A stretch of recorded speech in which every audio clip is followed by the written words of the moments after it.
حضرت سیدنا صدیق اکبر رضی اللہ تعالیٰ عنہ ایک بہت بڑی شخصیت کا نام ہے۔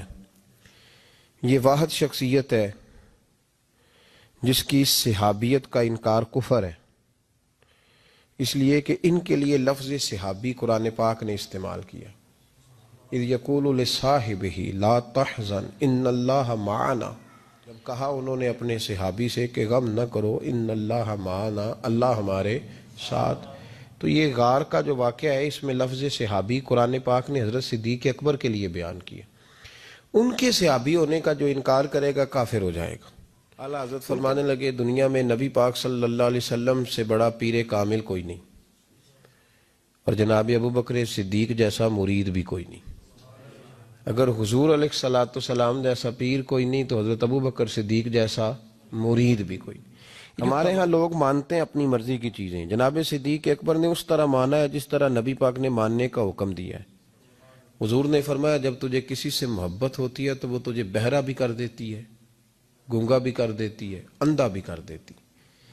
نہ انسان محبوب کا نقص دیکھ سکتا ہے، نہ سن سکتا ہے، اور نہ کبھی اس کی زبان سے وہ جملہ ادا ہو سکتا ہے۔ جس کو محبت ہو، جس نے بات سن لی وہ بھی محبت میں کچا ہے، جس نے بیان کر لی وہ تو فیل ہے نا، بالکل ہی وہ تو ناکام ہو گیا، اور جس نے دیکھ لی اوہو ایسا نہیں کرنا چاہیے تھا، اس نے بھی ابھی پیار نہیں کیا۔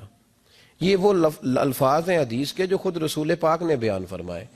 نبی پاک صلی اللہ علیہ وسلم نے فرمایا محبت آدمی کو اندھا بھی کر دیتی ہے، بہرا بھی کر دیتی ہے، گونگا بھی کر دیتی ہے۔ جب محبت ہوتی ہے تو پھر انسان کو کوئی ایسی چیز نظر، ابو جہل نے محبوب پاک علیہ السلام سے کہا معاذ اللہ مجھے تو آپ کی طرح کا شخص کوئی نظر ہی نہیں آتا، یعنی اس نے کمزور لفظوں میں کہا۔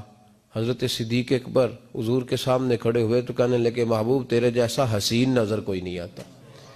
اب اس کے پاس چونکہ بغض تھا تو اپنے لفظوں میں بات کر رہا تھا، اس کی جو دل کی بات تھی وہ الفاظ بن کے آ چکی تھی۔ حضرت صدیق اکبر کے دل میں محبت تھی تو وہ اپنے لفظوں میں بات کر رہے، اپنے جملوں میں اس کا اظہار کر رہے۔ یاد رکھیے گا انہوں نے اس طرح محبت کی جس طرح محبت کرنے کا حق ہوتا ہے، یعنی ہر چیز ہی، مال بھی دے دیا، اولاد بھی دے دی، سارے بچے نبی پاک کی غلامی پہ لگا دیے، غلام بھی سارے حضور کے پیچھے لگا دیے، بس نبی پاک کی ڈیوٹی کرنی ہے۔ ہزاروں دینار کا نقصان اٹھایا۔